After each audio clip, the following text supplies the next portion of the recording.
les derniers développements de l'actualité, notamment le chronogramme de 39 mois qui a été proposé par le colonel. Mais il se trouve que ce délai, au regard des opérations qui doivent être menées dans le cadre d'une transition, ce délai est excessif.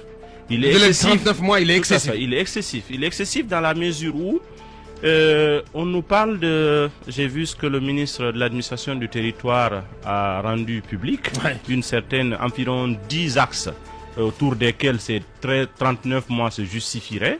Et en lieu et place, nous avons proposé 6 axes, 6 opérations par lesquelles on pourrait aller au terme de la transition. En lieu et place de 10 axes, vous en proposez 6. On en a 6. Il se trouve que déjà, il y a beaucoup d'incohérences par rapport à ce qu'ils entendent faire. Ils veulent mener des opérations qui ne sont pas liées.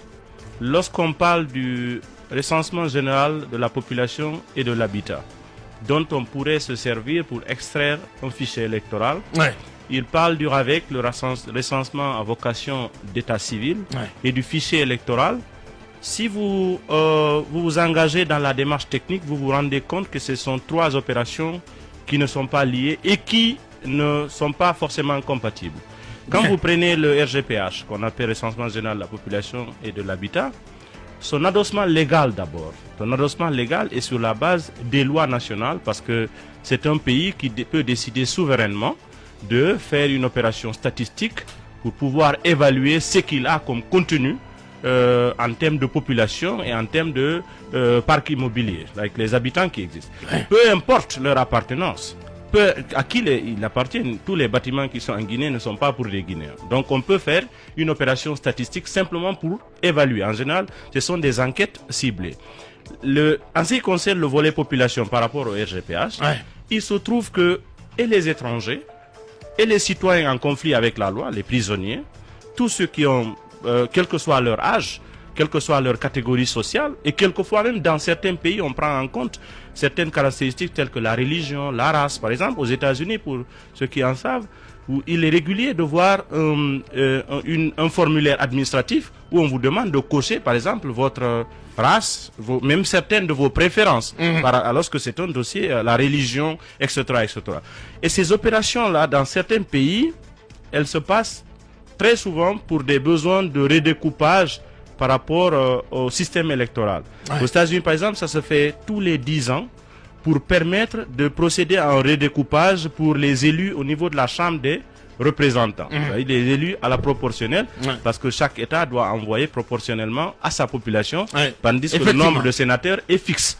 Donc, c'est l'État qui décide de cela sur la base des lois locales. Donc, l'adossement légal du RGPH est fait sur la base des lois nationales selon la décision souveraine d'un État. Et sa durée de vie varie entre 8 à 10 ans en général. Alors, ce sont des opérations d'enquête statistique.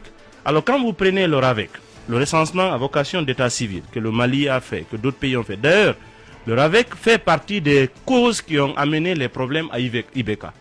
Parce qu'un recensement à vocation d'état civil a été détourné pour en être des opérations d'enrôlement de nature électorale.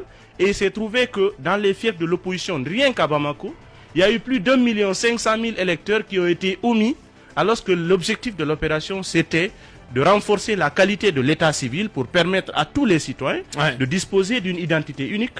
Donc ça peut être source de conflit. Exactement, dans un fichier d'état civil. Et l'adossement légal du RAVEC, c'est sur la base de la Déclaration universelle des droits de l'homme de 1945, qui a été réaffirmé par les États membres de l'OIF, l'Organisation internationale de la francophonie, à travers la déclaration de Bamako d'avril 2000. Donc le RAVEC a été instauré dans les États francophones, surtout à travers cela. L'objectif, c'est quoi? C'est d'identifier chaque citoyen et de lui permettre d'avoir une identité unique. Qu'on ne peut pas reproduire. La biométrie est venue par la suite renforcer cet état de fait. Alors que le fichier électoral lui-même, le fichier électoral est fait pour des opérations uniquement électorales et qui ne concernent que les populations en âge de voter selon la loi du pays. Donc vous comprendrez à travers ces éléments-là.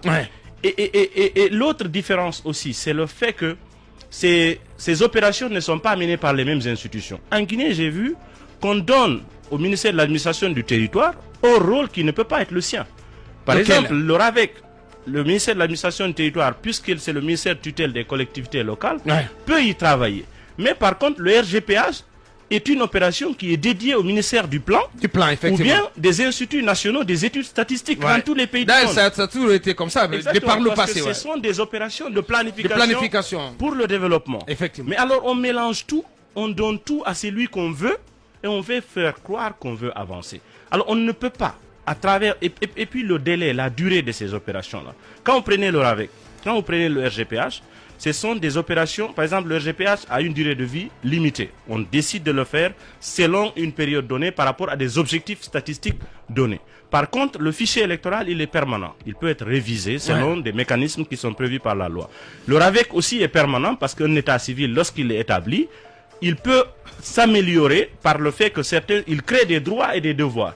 Quand vous êtes marié, vous cessez d'avoir le même statut. Par exemple, vous n'êtes plus célibataire, vous êtes marié et ça change votre statut, ça vous crée des droits et ça vous crée éventuellement des devoirs ou ça vous enlève des droits ou des devoirs, peu importe. Donc, quand on voit la complexité de ces opérations-là, la différence entre elles, on ne peut pas nous présenter simplement un papier qui met tout là-dedans et au bout de tout, on nous dit 39 mois. D'où l'intérêt de discuter. 6 étapes. Lesquelles? C'est mentionné dans le document, un délai de 25 mois a commencé par la période par laquelle la transition a commencé. Le 5 septembre. Le 5 septembre. Pourquoi? Parce que quand vous voyez la feuille de route du Premier ministre, elle fait mention d'un certain nombre de priorités, qui sont au nombre de 8 ou 7. Depuis un certain temps, en Guinée, le mariage d'Ambazakari Milimono continue de soulever des polémiques.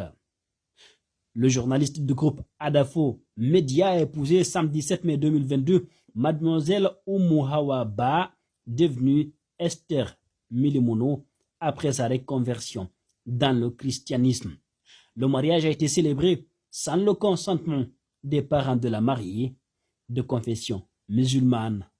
Ces derniers ne comptent d'ailleurs pas baisser les bras. D'après des informations d'africaguinée.com, ils comptent poursuivre la lutte pour retrouver leur fille. Le sujet a pris une ampleur inédite, amenant des religieux, des juristes, des sociologues à se prononcer là-dessus. Les médias et les réseaux sociaux continuent d'en faire leur chou gras. Dès lors, une autre question se pose. Que dit la loi guinéenne par rapport au mariage? Un homme peut-il épouser une femme majeure sans le consentement de ses parents? Alors que la polémique continue, le législateur guinéen a tranché à sa façon dans le Code civil.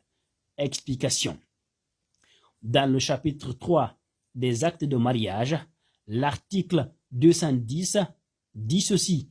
L'acte de mariage est signé par l'officier de l'état civil, les époux et les témoins, outre les mentions prévues à l'article 184 du présent code.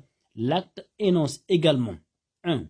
Les prénoms, nom, profession, âge, date et lieu de naissance, domicile et ou résidence des époux. 2. Le consentement des parents en cas de minorité de l'un ou des deux époux sous réserve des dispositions des articles 241 et 243 du présent code. 3.